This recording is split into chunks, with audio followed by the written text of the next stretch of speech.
اللعبة، كان الحكم جزء من اللعبة، وبالتالي عندما تتصد الكرة نعم اللعب يبقى مستمر. هنا الكرة الخطيرة لمصلحة فريق النجف، الله،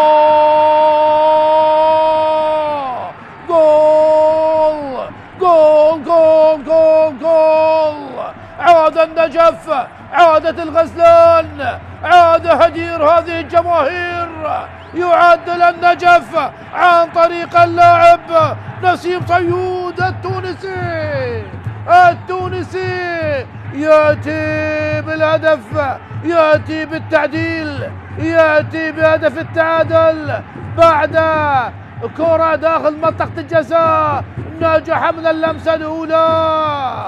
دفاعات كربلاء لم تكن مركزة تماما في هذه اللقطة، حاولوا في مرة أولى وثانية، لكن الكرة وصلت إلى نسيم، ونسيم وضعها في شباك كربلاء، وضعها في شباك العميد ليعلن عن هدف التعديل.